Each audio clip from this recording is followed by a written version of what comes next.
All right, welcome to episode number 23. I was about to say 39, 23. Man, so awesome. We're excited to have Coach Lanny in the building. Hello, Let's hello. go. Welcome Lanny to the podcast, man. This is awesome. Long overdue. Long overdue, but Absolutely. I get to feel like a DJ now. It's awesome. This is so special to have you here, man. All the way from East York to Durham, hanging out for the day. Yeah. Let's go, man. I know Josh was excited for this too. Absolutely. This interview is going to be super, super dope. There's a lot of cool things we want to talk about. So how you doing today? I'm good. I just finished up coaching this morning. And it's always good seeing people. Like, you just get to be part of people's lives, like on a daily basis, and it keeps you refreshed. It gets you seeing what everyone's doing, and it keeps you a little bit alive too, because you see all these people just on their day-to-day routine, like just working hard, and Yeah, it keeps you motivated throughout the day too, to make sure you're doing everything you need to as well. Even if it's not just working out, just making sure you're handling yourself as well. Yeah. But I'm doing good today. It's good. nice. The life of a coach is wild because we're at the gym at like 5 a.m. Yeah. And then we go until sometimes the afternoon, the evening. Yeah. What's your energy like throughout the day from coming into the dome at like 5 a.m.? So I know the three of us, we all We're on share our a common monster interest in energy drinks and coffee. honestly, recently I have had a new routine of I'll get 2 coffees in the morning, just 2 large coffees. I'll have my first one while I'm setting up between 5 and 6, sip it through 6. 7 comes around, we're cracking open that next coffee, and around 8, that's when my energy dips. Yeah, same. So if I can push through for the rest of the morning, I won't get another one, but sometimes I'll have to pop over and get a third I'm on the one. same routine, man. It's Every 8 a.m. morning, is it, yeah. big coffee, and I always go to McDonald's, buy extra large. Yeah. These are the things that the everyday person doesn't know about coaching. It's like, it's a long stretch, and caffeine is a part of that, right? I think a lot of the members can see my stack of McDonald's cups.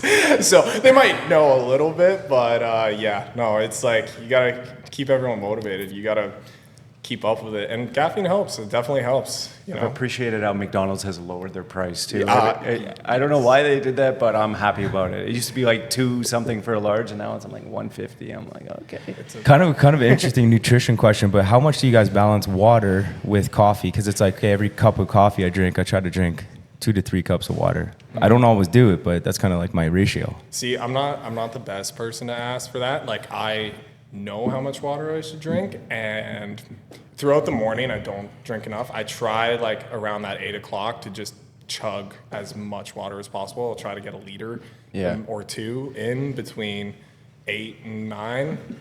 Then I have to go to the washroom. But it's just I'll try to balance it like every 2 coffees, 2 liters of water if I can. And then sometimes, but if you're coaching, sometimes you're like, oh, I should probably drink some water. I'm definitely the worst at the 3 of you guys. I always lose these mugs, so I'm always like, Yeah, leave a lot of them here, yeah. I just steal Karina's all the time. She gets so mad. Lanny, you got to show off that. You got to lift that up so while you're drinking there, man. This is the new water bottle. It's holds 4 liters, and guys, this is better than any Stanley you could ever get, or a Walla or whatever. That's a behemoth, man. That is huge. This is a large bottle. Some of you take camping. I'm pretty sure it is a camping jug. That's awesome. Inspiring. You know what? It's like camping's all about survival. Coaching, same thing. There you go. All about- There you go, man. All right, let's hop into it. So we want to talk about a few things, a few awesome topics that we have in mind, but want to take you back to just how you became a resilience coach. But even before that, how did you get into fitness and sports? Because I've heard the story. It's pretty cool. I mean, you are an amazing athlete.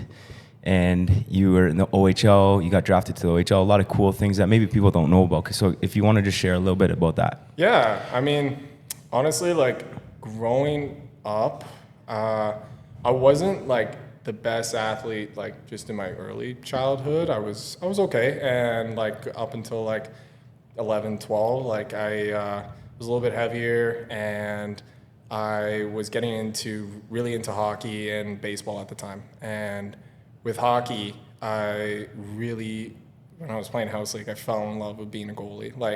And my dad was a coach at the time, and he said, if you want to be a goalie, you have to learn how to skate backwards. I learned how to skate backwards in a week. Like, it was just, I had so much fun anytime they put me in there.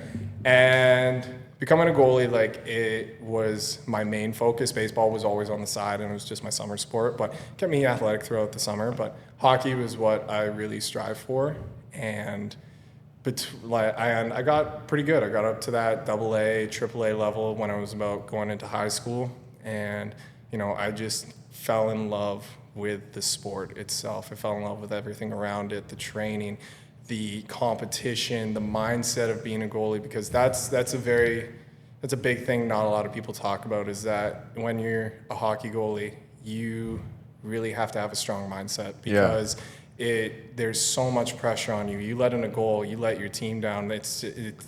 Everyone sees your mistake. Maybe not everyone else is on the ice, but your mistake is the biggest one, because it could lead to you winning or losing the game. And honestly, I love that pressure. I loved it. That's what kept me going for my whole life. And especially with the training for being a goalie, it was a very healthy, fun way to learn to train, because it was really focused on that lower body strength, the flexibility, and really got into things like just squatting heavy, full range of motion, doing yoga. I did hot yoga for a very long time throughout my high school career, and that kept me very flexible, being able to do the splits on a routine basis. And growing up, it was a great time. I loved the competition. I wish I could have always went a little bit more, but with that, everything in sport, there's injury, and that's what I faced going into that next phase of my career. And injury changes you, and that's been a big thing that I try to take into today, is trying to prevent that as much as I can. But the training for hockey was just taught me so much about strength training, the importance of flexibility on a day-to-day life, and how that translates into your strength training as well. And I've just taken that same mentality going into today. Like, I try to practice and train the same way I would when I was like 13, 14, 15, like just with the same intensity, just knowing that I want to get better, I want to do that. And it's the competition aspect has gone down about it, but I'm not competing. I saw you at the Resilience Games. Yeah, with the infamous handball game, yelling at you guys. I know, we were on the same team. I loved it. I was like, let's go. The competition aspect, I try to maintain as much as I can, because it's hard to remove the dog, right? It's hard to remove the dog. But I think from competing, and I've always competed with myself, but instead of competing with other people, I never try to compare myself to anyone else when I'm training. It's just me versus me all the time. I want to ask you something a little bit. You said something interesting about the mindset of being a goalie, and it's a lot of pressure. You have to have a thick skin. Was that something that you were innately had right from the beginning, or is that something you developed, and how has that played a role in your life today? So I think I really developed, I think it developed a lot between my first few years of youth hockey versus my last few years, where the first few years I had coaches who really pushed me to try to develop that thick skin. If I let in a goal, not to let down on myself, because you could let in a bad goal and you got to shake it off. You got to be ready for that next shot. You got to be ready for that next puck, that next play. You got to be locked in. And a lot of the time in that early career, I would get so down on myself. And then I had one coach tell me when I was in AA hockey, you'll never make it anywhere because of that mentality. And then the next few years, that really sat with me, because it's like, at the end of the day, it's an adult telling a kid, you aren't going anywhere. And from there, I really just tried to focus on, okay, how do I get better? Like, just how am I going to shake that off? How am I going to, not worry about that? And it starts from trying your best to mentally prepare before the game. Like, a lot of people say goalies are weird, they're not talking to anyone. But honestly, we're just trying to get our head in the right space, really. Like, we are trying our best to make sure that we are focused, we're locked in, so that no distraction outside can get into this brain, like at all. And it is always a battle, but at the same time, I'm happy I developed it so much, because obviously through hockey, having thick skin, you let in a bad goal, okay, doesn't matter. You go for the next one, you play the rest of the game stellar, and that's the mentality you have into it. And even now, day to day, you have a bad day, it doesn't matter. Next one's there. And it has really just helped both mentally, emotionally, physically, just with day-to-day life growing up as well. When that coach said that to you, that's a pretty harsh thing to say to a kid. Did it did it help you? You felt like, or did it discourage you? It seemed like it helped you, but I think in the moment it discouraged me, because at that time I didn't have a great mental capacity to handle it, because that was probably one of my first few years of some sort of competitive level hockey, and hearing that, I think part of me wanted to just curl up, but the other part of me wanted to prove him wrong. So I truly thank him for saying that to me, because it pushed me so much further than I probably ever could have imagined. And I hope he's doing well as well. I want to ask you, as a coach, if you were that guy and you're talking to the younger Lanny now, what would you say to help you maybe have a different mindset about curling up or like having thick skin? I would probably just tell him, keep being the person you are, prove him wrong. Like, you enjoy this too much, you love this game too much to curl up. It wouldn't make sense for you to try and shy away from the thing you love. And you want to keep doing it every day. Well, get better, prove them wrong, and just keep loving it. That's good, man. As we're going, a lot of our coaches come from a sports background, and I think in many cases it does make them a great coach. Like, it helps make them a great coach, and obviously that's the case for you, going through that. But when I was growing up, sports was a constant, and as I went through things in life, I could always, almost feel freedom when I played sports. How much has sports and fitness meant to you as you've gone through ups and downs in life and challenges in life? I see sports and fitness, like, I've transitioned that outlet of being able to just be free from day-to-day life from sports, and transitioned it into fitness, where if things are not going wrong, well, at least I can try and better myself, and that'll make me feel better. And it's been a big part of just trying to continue to be in your own space, be free with how you want to how you want to be better with yourself, how you want to train yourself. And taking that from sport to fitness is I think a hard transition, because I just had a hard cutoff with sport, and trying to find that with fitness at the first few years was really difficult. But I think as long as you realize what the main thing that you were doing that sport for is, to have fun, being athletic, being that person you can be, and transitioning that into different aspects of a type of athleticism, which is just being fit, working out, having a good time, instead of having that competition aspect. You are competing in the gym every single day. That's such a good transition point into now coaching. So we went from athlete, very competitive athlete, to developing in many ways, and then into fitness and transitioning that hard cutoff, which I can totally relate to you. Yeah. We've talked about that in our conversations, that transition for a lot of athletes is really tough. Yeah.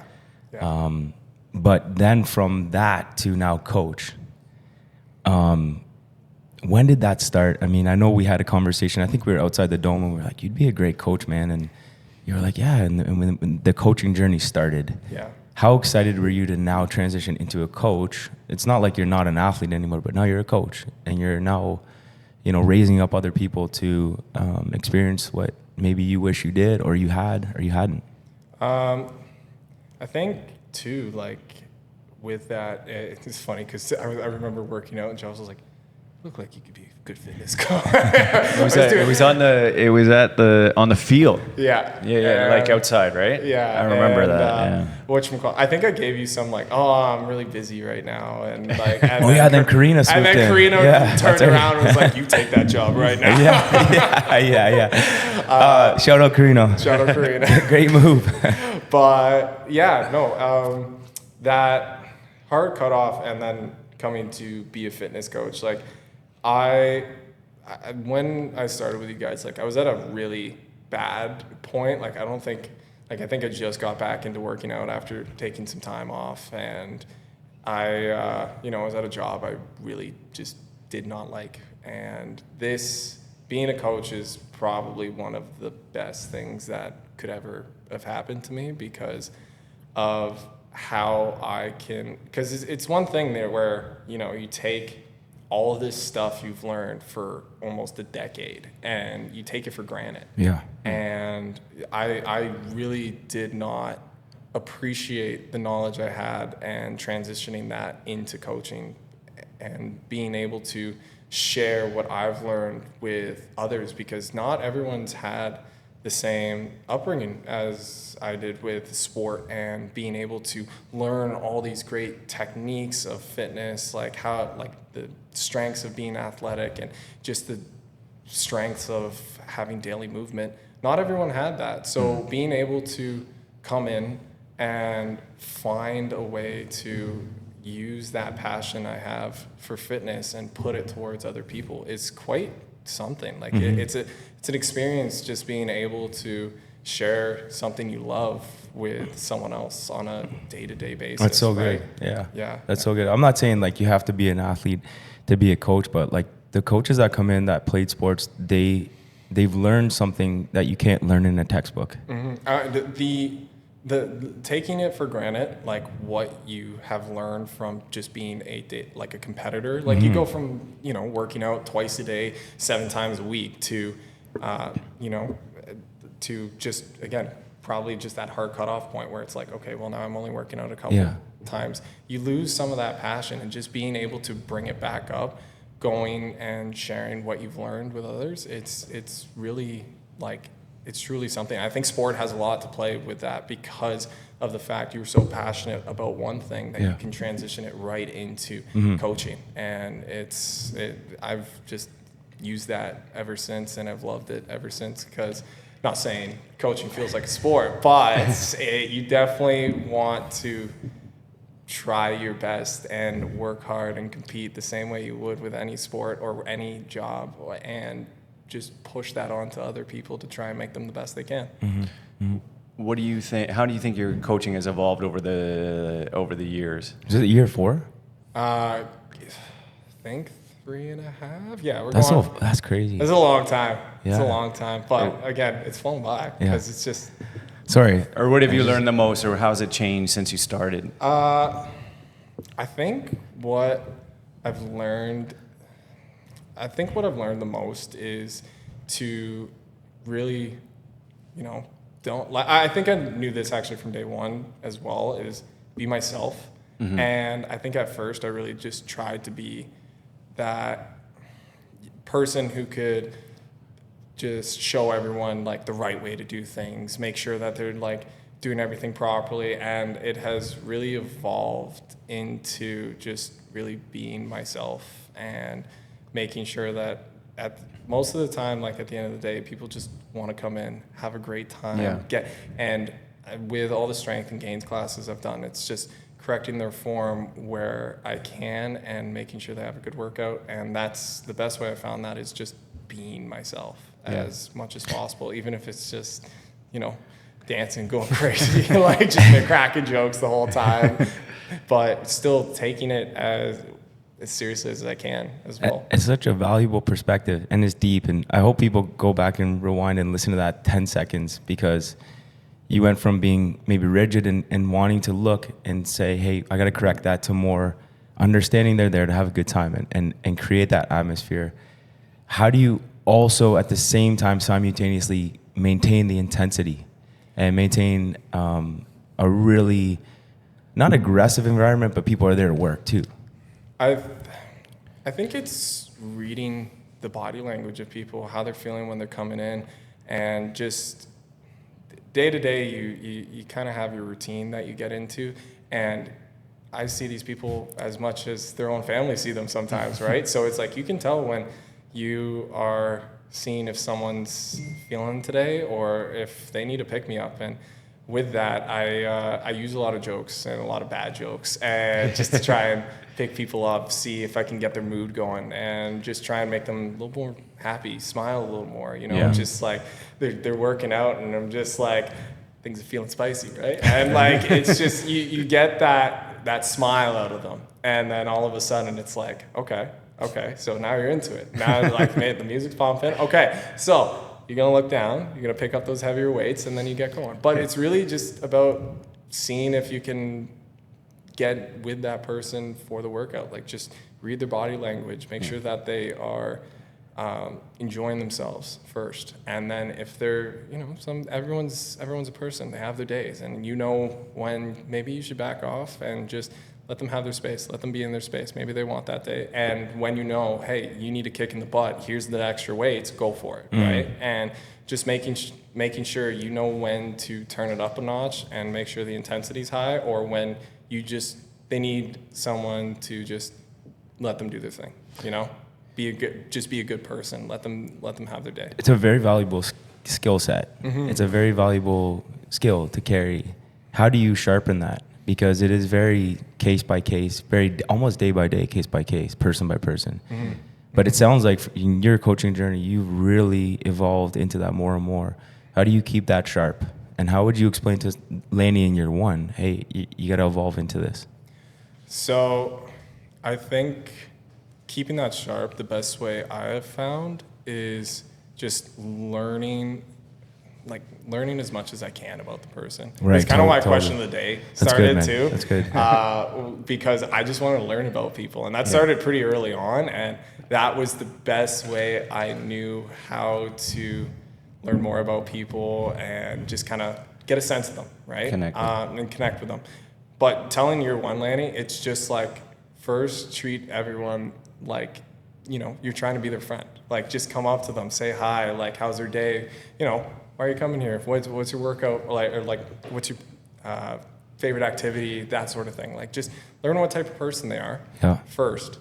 Worry about the workout second. Because when you get to learn who they are, people are amazing. Like, you get to learn so much about it, and then you really get to a sense of who they are, what they like doing, and from there you can kind of it's small, but like even for person to person, like you see a ton of people a week, but I've found that even just learning about every single person that comes in, I can tailor how I coach person to person, and based on their mood and things like that, from a day-to-day basis. And really, like, just learning about the person is that main thing. Like, treating them as a person, treating them as your friend.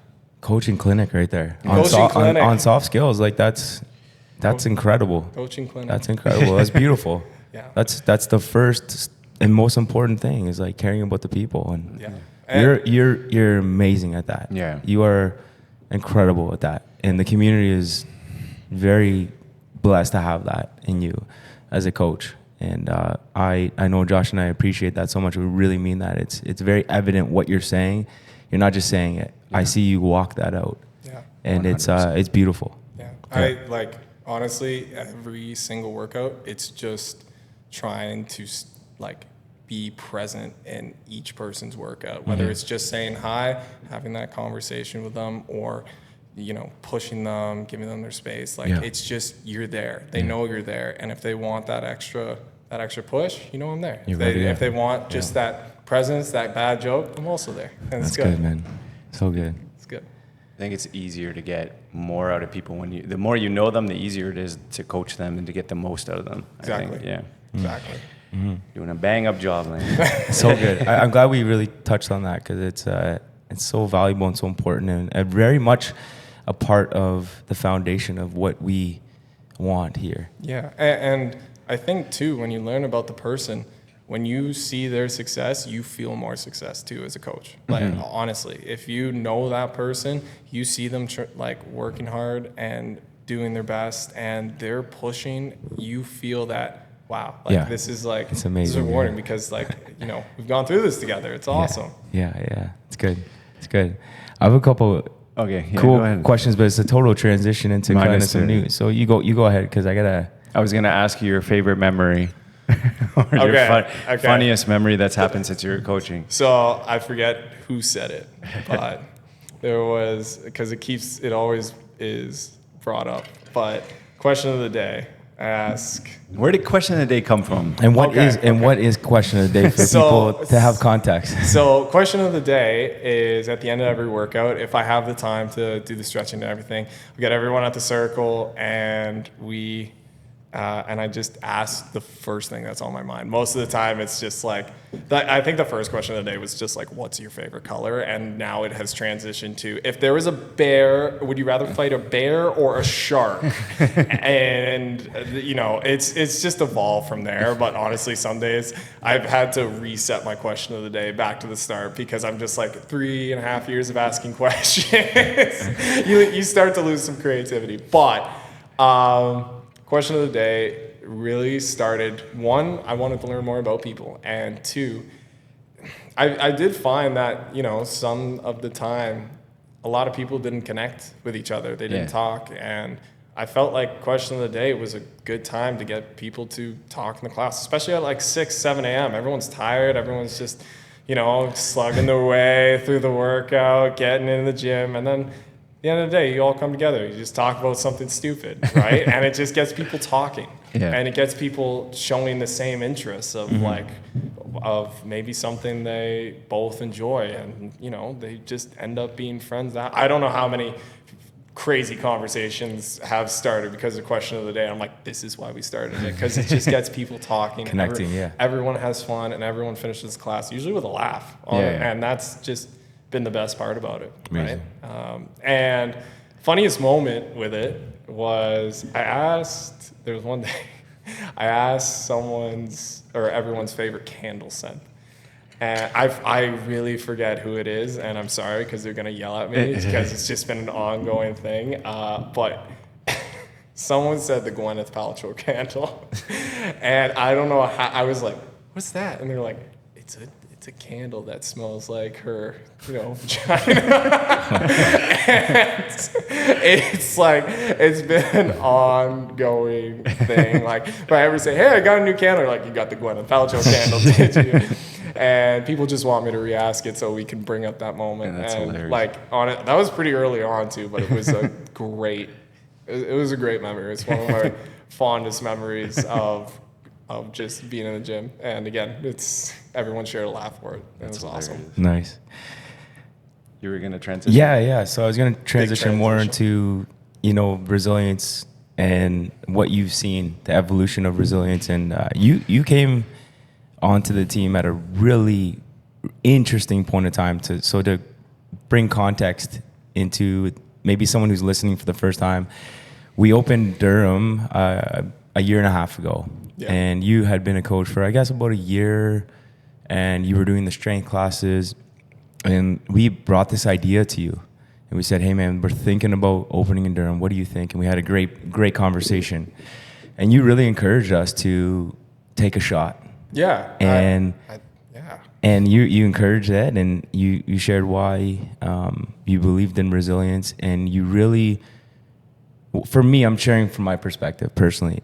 One of the things that you gave me the confidence to do, because you played a big role in encouraging me personally. And you said, you know, when it comes to East York, I'm going to really handle a lot, and I'm going to really step in and help lead this. And for me, I was like, yeah, that is so encouraging, because I knew that our energies and focus would be spread now a little bit, a lot, you know? And you said, "Hey, I got you guys. I got resilience. I'm in this." And you really made a call on your own character, and you said, "Hey, I'm going to become I'm going to become a bigger leader, and I'm going to become a bigger pillar here." And you said, "I'm ready to step up to do that in order for this to happen." And that was huge, and it is huge today. Yeah. And I wanted to just, first of all, recognize you on this podcast to say how big of a role and a pillar and how much you've meant through that transition. And there's so much people don't even know. so many good things that you've stepped in and say, hey, I got this, guys. Yeah. I got this. Things that people will never know. Yeah. But you've been that security and that pillar for Josh and I, one of the few that have really been like, hey, I got you guys. When you're there, I got you guys. First of all, thank you. Mm-hmm. No problem. Thank you. No problem. But can you share a little bit about that journey? Because I think it's important to talk about. Yeah, no, 100%. And do you want me to touch on like the Durham transition point or just all of it? Just whatever's coming to your mind, because I think that this is cool in the podcast to kind of talk about, because people don't know the context of the story, a lot of them, and it's cool to provide that. Well, I remember we were at the Dome. We were in the back room, and you guys were stressed because it was just like you wanted this. I could see you wanted this. This was like, this was our time to shine moment. And I remember having that conversation in the back room where it was just like, guys, like, honestly, you seem like you want to do it. You'll figure it out.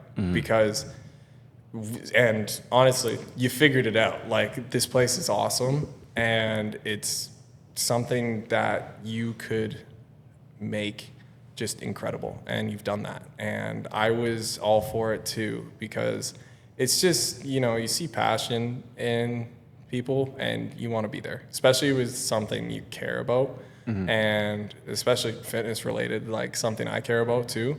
You want to help the people that have the most passion as well, because it motivates you, it motivates everyone around you. And with that, like, I just remember, we're in the back room. It was like, you guys want to build the monkey bars? I'll build the monkey bars. Let's go. Also, everyone at Durham, you can thank me for the monkey bars. Yeah. That was a job, man. That was Painted everything. Jeez. That was a job. That was a job. But, and with that, it's like, who doesn't want to build monkey bars? Like, who doesn't want to have that stuff, right? That was like, fun that day. It was fun. It was like 3 days. It was. I think it was a week, to be honest. That was a good time, We had man. to steal the forklift off the painters, or not the forklift. We're going back and scissor forth lift. from coaching. We're like coaching at East York, coaching at or like opening. It was wild. Yeah, It was wild. that was a crazy time. But at the same time, it was just in that back room. You could see you guys were stressed because you wanted it so bad, and I knew as well too. I wanted to see what it could become, because it was just going to be something pretty incredible. And when you guys have passion like you get to do great things. So I wanted to try and support in any way, shape, and form I could. And just if being that pillar for East York meant being that pillar for East York, and just caring about everyone, taking that more of a role of just like listening to people, being there day to day more, just like being that pillar for East York, I was down to take it, because at the end of the day, everyone at East York I love and support as much as I can, because they helped me become the coach I am today, and they helped me be that person, or they helped me be the person I am today as well. So going from that and then seeing what Durham has evolved to, because obviously I love coaching here. I loved coaching here as well. It was just like one of the best things. A little far, a little much on gas for me. So that's the only reason it didn't pan out. But it's like, I like being here, seeing the motivation people bring and the passion people bring. It's like, this is everything I knew you guys wanted as well, and seeing everything that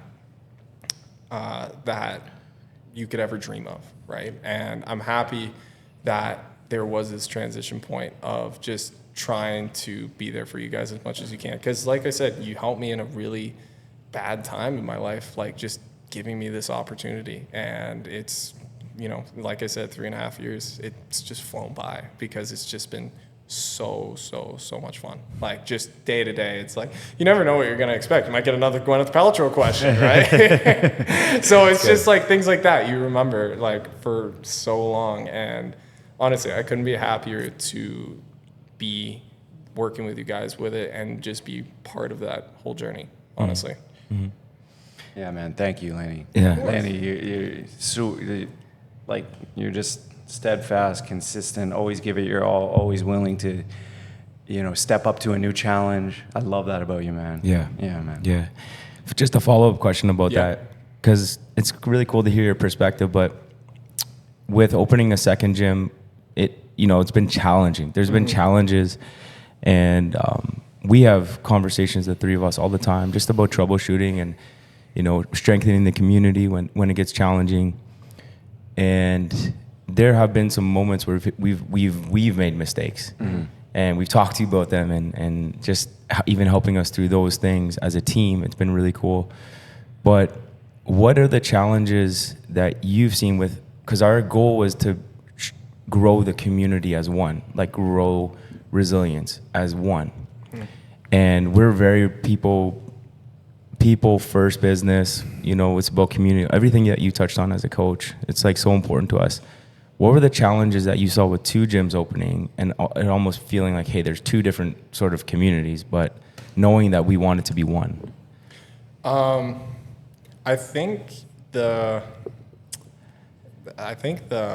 like any time you're gonna have you like, especially you're gonna split your attention, it's always gonna create a challenge. And people don't love to change their routine, changing all of that, and seeing that, and like obviously that was going to be a big challenge too. It's because you're not going to see people as much. You're going to have your attention split on different things.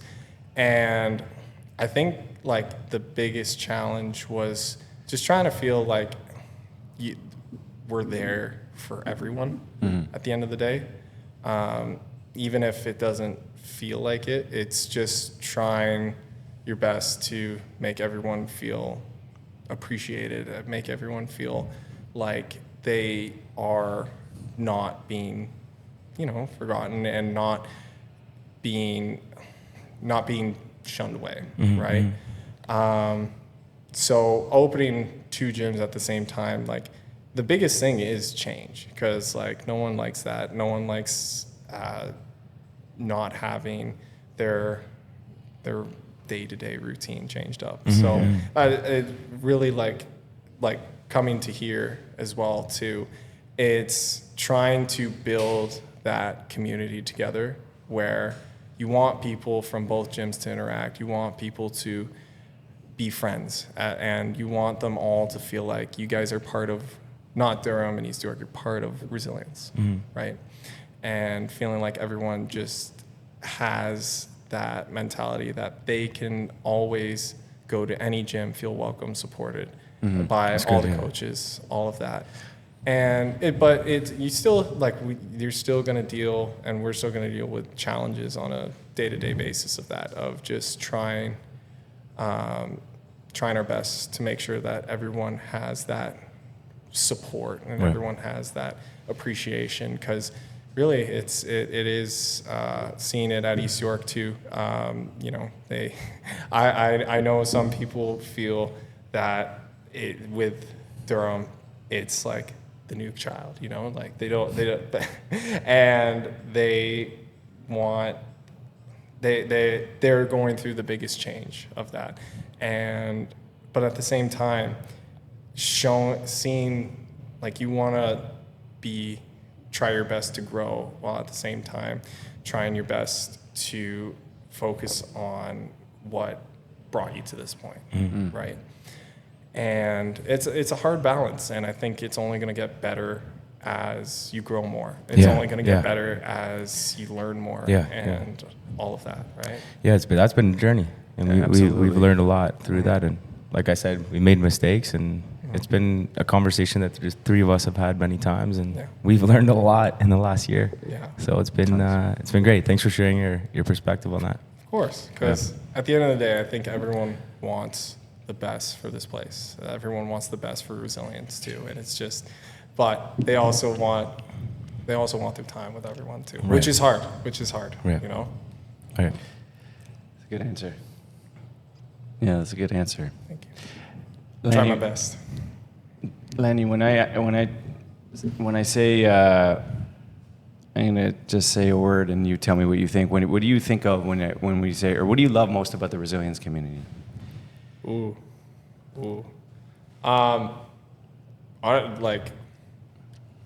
people. Do I have to say one word or can No, I? yeah. Just riffed off that. Yeah. Rapid fire.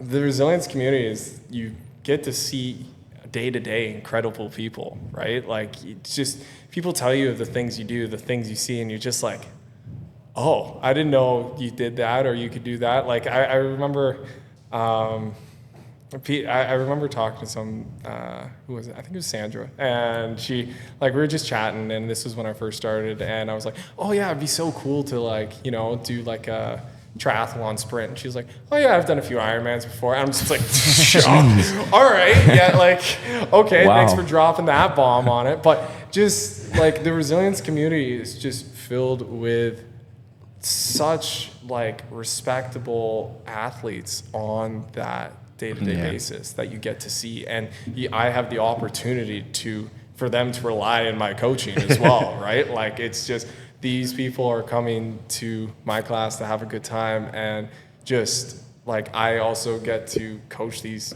incredible athletes at Nice. the end of the day. Nice. Like just see, like hearing about some of the things people do, and then they're just so Crazy, right? so modest about it. I'm like, Never know. Yeah. yeah, okay, yeah. It happens every single day. Yesterday, I met a guy for the first time named Dane, and he's like, "Oh yeah, I'm trying to get into training more, like this High Rocks thing." And he's talking about, "Oh, I'm a runner, okay." And I'm like, I'm very interested in running, so I'm asking him questions. "Oh, I ran a 2:48 marathon." I'm like, "What the heck?" Qualified for Boston. I'm like, "What?" And it's just like, Be a humble guy can't too. believe- Humble guy. Yeah, Humble can't guy. believe it. Humble guy. Yeah, and you get to learn a lot from people. That's a beautiful. All right, I know we're wrapping up. We only got a couple minutes probably, but let's go more into rapid fire. One Okay, all right. sentence answers. Strength you. What comes to mind? One sentence. Strength U, it's been great, and you know what? I honestly recently I changed up how I wanted to program because I went through a different thing, and it just kind of overlooked the basics of linear progression and just like pushing everyone. All right, you see those little black circles? We're gonna put on more next week, Yes, and just yes. like keeping up with just keeping the same reps, things like that. But it's progressed in a great way. Beautiful. And I think Gains. Gains. Gains. Let's go. Gains is awesome, honestly. Like Gains is always that fun class that I fell in love with resilience for. So it's just being able to give people a pump. Like, man, it's a good time. I try to hit every body part I possibly can. Just get the pump I going. know everyone wants more hip thrusts, but I will get more hip thrusts. I promise. All right. High rocks. Okay, go. I don't know if my body can take high rocks. High rocks has been good for the gym because it's brought in, again, incredible athletes. And it's like for athletes in general who growing up, or just people who haven't gotten to experience that competition aspect of whether it's you're competing against other people or you're competing against yourself. Yeah. Like that's something you can go in and work towards every single day, that it just uses functional fitness as the basis of it. Beautiful. Right? Yeah. What are some things you'd like to see, just a couple of sentences outside the gym, that resilience moves toward, in what direction, doing things outside the gym? Ooh. Outside the gym.